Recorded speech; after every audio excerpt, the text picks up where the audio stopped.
Magandang araw at magandang buhay, lalong-lalo na sa ating mga minamahal na mga senior citizens. Sa araw na ito mga lolo at lola, meron akong magandang balita sa inyo na dapat ninyong mapakinggan. Dahil sa August 1, 2025 ay may magaganap po na social pension payout sa ating mga qualified na mga senior citizens.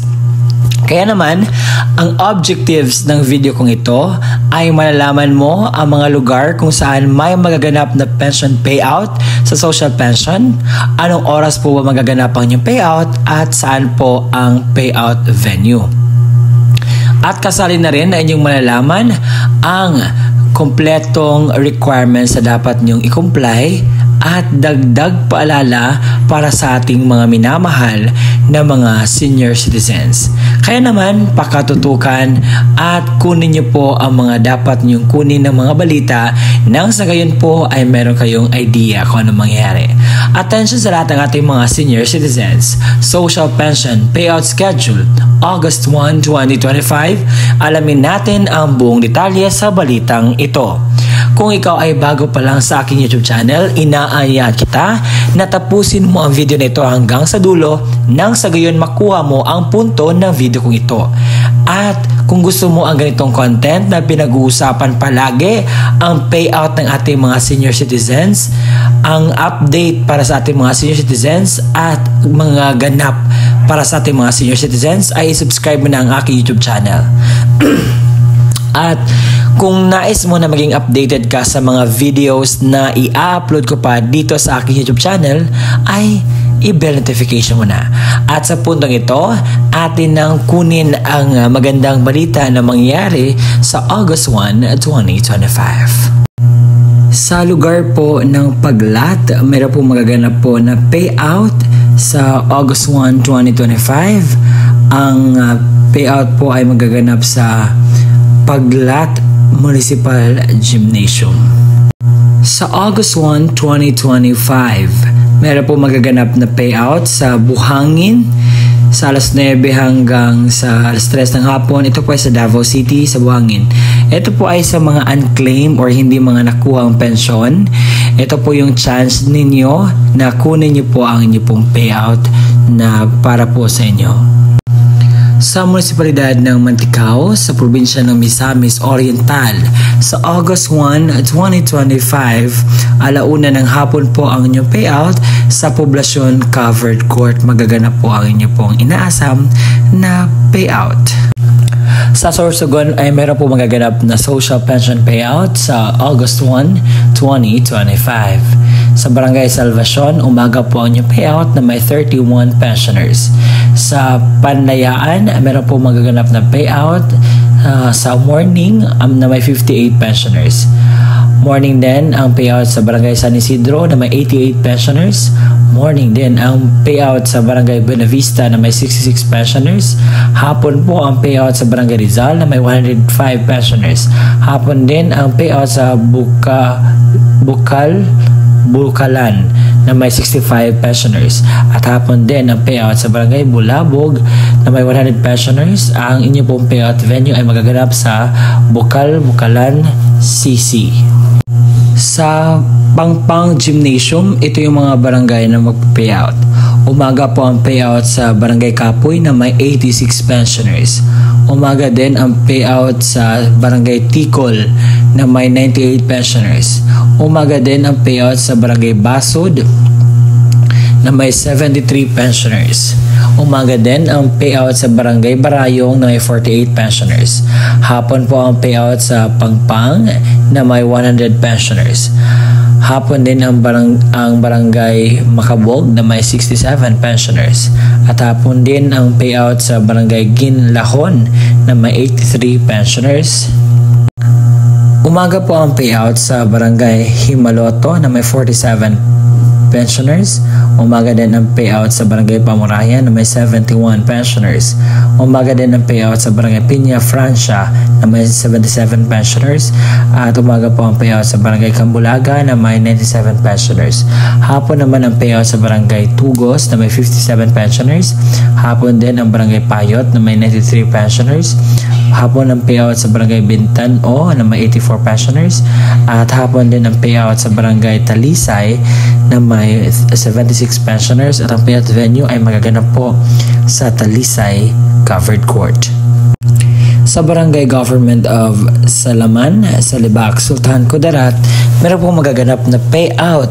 At ito po ang mga kumpletong detalye sa magaganap po na payout. Mga barangay na magpi-payout sa August 1, 2025. Sa Barangay Puloy-Puloy, Barangay Lagandang, Barangay Nuling, Barangay Purikay, Barangay Pansod, Barangay Taguisa, Barangay Tran, Barangay Dato Caron, Barangay Kalomongog.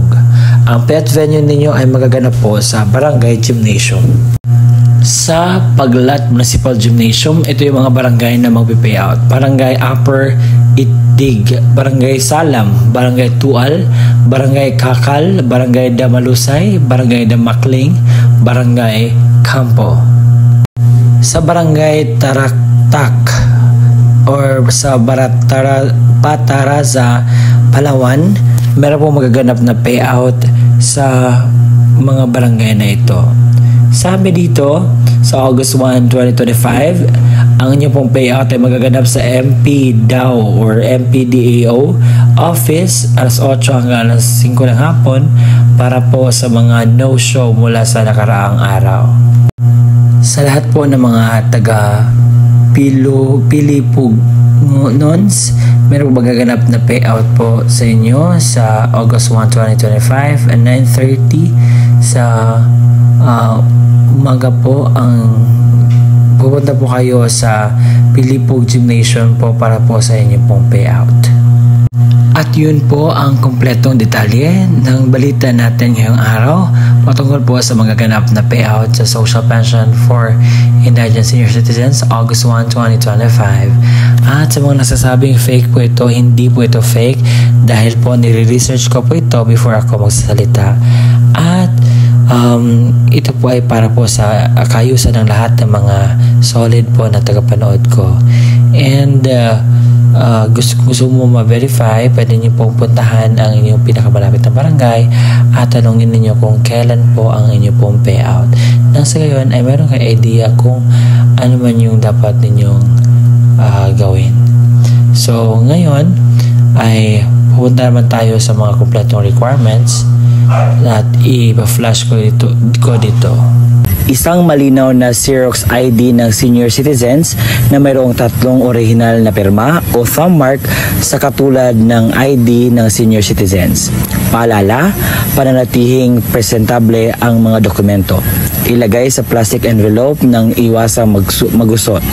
Huwag bilutin ang mga papel at siguraduhin pareho ang pirma o thumb mark base sa ID ng senior citizens. Kung authorized representative ng senior citizen o benepisyaryo ang kukuha ng pensyon, isang malinaw na Xerox ID ng senior citizens na mayroong 3 original na pirma o thumb mark sa katulad ng sa ID ng senior citizens. Authorization letter na nagmula sa MSWDO, CSWDO, or OSCA na mayroong original na pirma ni na MSWDO, OSCA, senior citizens at authorized representative. Isang malinaw na Xerox ng government-issued ID, kagaya ng SSS, updated PhilHealth ID, updated Barangay ID, UMID, Voters ID, updated voter certification, updated police clearance, and authorized representative at lagyan ng 3 original na pirma o thumb mark katulad ng ipapakitang ID. Paalala, siguraduhin pareho ang lagda o thumb mark ng senior citizens, beneficiaryo at authorized representative base sa kopya ng government-issued ID na pinisinta. Kompletuhin ang mga hinihinging lagda, thumb marks sa authorization letter, iwasang magusot at huwag bilutin ang mga dokumento. Kung namatay na ang beneficiaryo, isang malinaw na Xerox ID ng pensioners, warranty letter na nagmula sa MSWDO, CSWDO o OSCA na may pirma ni MSWDO, Xerox ng death certificate ng beneficiaryo na may mayroong serial number, isang malinaw na Xerox ng government-issued ID kagaya ng SSS, updated PhilHealth ID, updated barangay ID, UMID Voters ID, updated voter certification, updated police clearance ng authorized representative at lagyan ng 3 original na pirma o thumb mark katulad ng ipapakitang ID. Palala, kompletuhin ang mga hinihinging lagda o thumb mark sa warranty letter, iwasang magusot at huwag bilutin ang mga dokumento. Kung wala ang death certificate, kailangan na certification mula sa MSWDO, CSWDO na nakasaad ng pagpapatunay na ang beneficiaryo ay patay na at kasalukuyang inasikaso ang death certificate. Ito yung mga pwedeng sundin na estratehiya. Ang pagbibigay ng pensyon sa mga beneficiaryo ay per barangay o clustering per barangay upang maiwasan ang pagkakaroon ng maraming pagsasama-samang mga tao.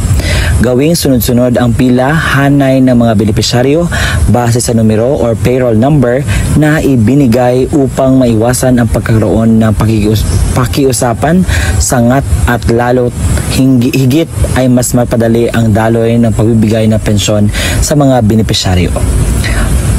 Pagdalahin ang mga beneficiaryo ng kanyang itim ballpen upang maiwasan ang paghihiram. Magtalaga ng isang staff na maaaring tumulong sa paymaster upang mapadali ang pagbibigay ng pensyon sa mga beneficiaryo.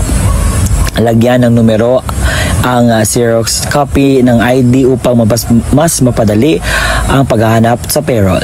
Mga paalala, maglaan ng malawak na space para sa pagdadausan ng payout at ng upuan para sa mga beneficiaryo ng programa. Maglagay ng madaming kopya ng certification of same person sa bawat lamesa na upuan ng mga paymaster at siguraduhin may lagda ito ng MSWDO at CSWDO. I-check ang mga lagda o perma sa mga dokumento kung orihinal o kompleto. Dagdag paalala, dahil laganap na po ang monkeypox dito sa ating lugar, sa ating bansa, ito po yung dapat nating gawin at bilang advice ko na rin sa inyo. Una, kinakailangan po magsuot tayo ng face mask.